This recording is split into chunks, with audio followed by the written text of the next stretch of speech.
Welcome friends, welcome to Simzuu. Well friends, let's begin with our next video on defamation. Now friends, in the last video we have seen as to what are the contours or what is the periphery of defamation. What is this phenomena of defamation itself? What's the gamut of it? Everything we have seen. Now it is in that context we are going to understand the misconduct of defamation. It again takes us to the question as to what is the reputation of a person. And well, I have a reputation and you have a reputation. Shakespeare said, "He who steals my purse steals thrash, but he who deprives me of my name deprives me of everything, whatever I have." So, a name of a person is the sweetest sound in any language, and we all protect our name. Okay, I may have three reputations. One is the reputation I have, one is the reputation I think I have, and third is the reputation others think I have got, and there could yet be a difference in the reputation of all these three. Okay. Well, friends, we have understood as to what is defamation. We have understood what is slander and what is libel. And now we are going to see as to what is the misconduct of defamation. Now, it is the duty of the employee to protect the reputation of his employer, which is an implied term of service. I appoint somebody. Where is it written in the appointment letter that I am supposed to protect your reputation? No, it is an implied term of service. Well, even your company has got a certain reputation, it's got a brand value, it's got a name. So you cannot fidget with the company. Today we see some people, the moment they are disgruntled with their company, there is some site called as a Glassdoor or something, and you go and write anything on that. The question is, well, you are accountable. You are not allowed to defame your employer, I'm sorry. You are not allowed to defame your employer at any public site or anything. And if you defame, you have to fulfill certain requisites, as we spoke in the last video. That is, it should be the truth. This employer is this way, and then you have to undergo the rigmarole if at all he files a defamatory case against you. The rigmarole of going through a total litigation, spending your time, money, energy in courts and corridors of law. Okay, so obligation to work faithfully is a presumption, friends. Everybody is to work faithfully. Nowhere in your appointment letter would it be written that you have to work faithfully also. It's an implied term of service. And deliberately sabotaging the employer's interest and defaming him is a serious misconduct.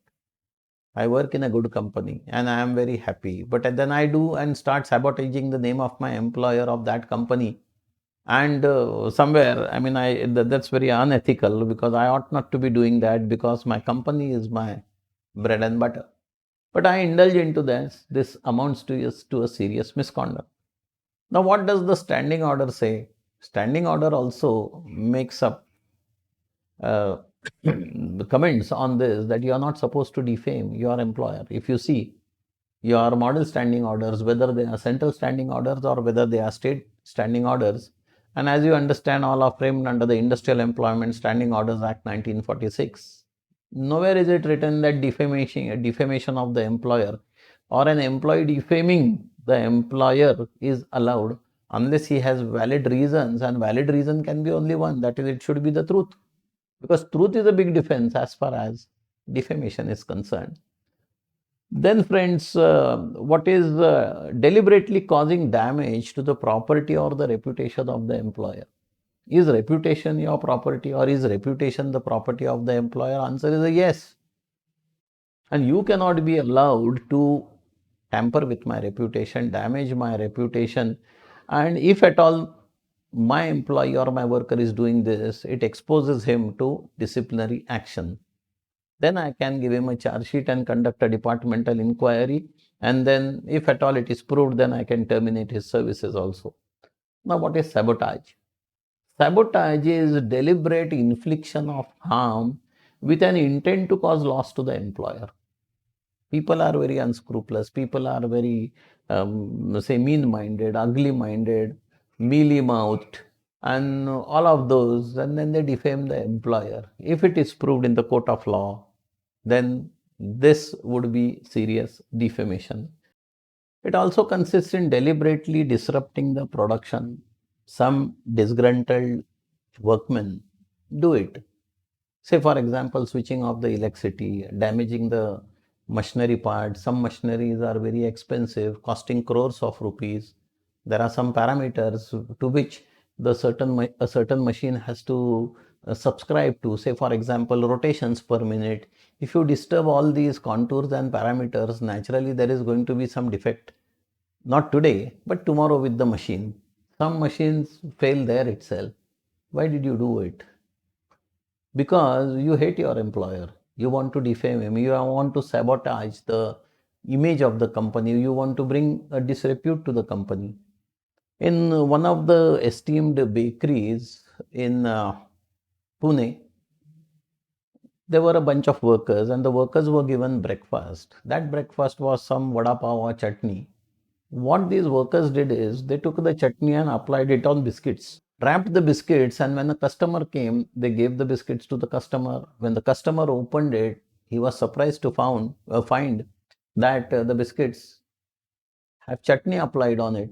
So he took the employer to task. The employer went blue in his face. He said, how come there could be chutney applied to biscuits? And then later he found out that this is a deliberate act just to bring a disrepute to the bakery.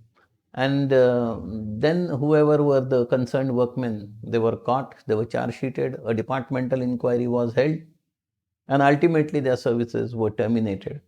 Now you see, workmen should be loyal. Can there be two opinions about this? Is there any employer on earth who says that I have appointed a bunch of workmen who can be disloyal? No, everybody wants a loyal employee. But rather, it is put up this way: some employers might carry on with an employee who is not that intelligent. I'm not saying dumb, but he is not that intelligent, not that up to the mark. But disloyalty is something nobody is going to tolerate. We all like faithful employees. We all want faithful employees. And workmen should be loyal and should not do something which brings a disrepute to the employer. Making untrue allegations against the employer is a serious misconduct.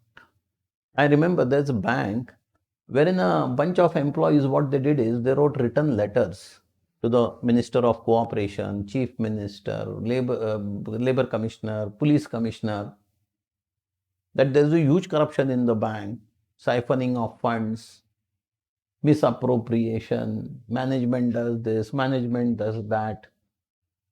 And the management was really taken to task by the Minister of Cooperation. They said these are the allegations, disprove it. And the management really had to face the music and then had to really visit these offices 17 times, and ultimately it was proved, of course, that there is no corruption in the bank. These employees even went to the extent of giving some coverage to some local TV channels.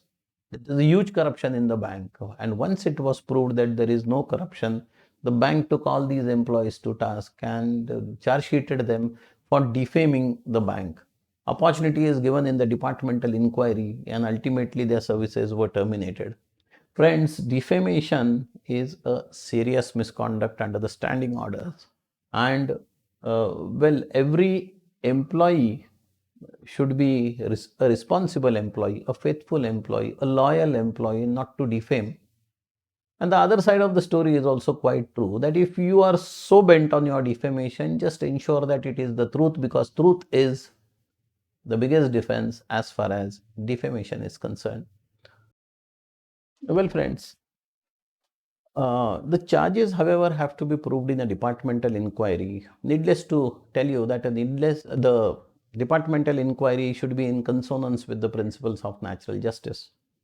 So, on the anvil of natural justice, the charges have to be proved. You have to give a hearing by an impartial tribunal, right to representation, and the employer has to establish the charges that which were intentionally met and were false.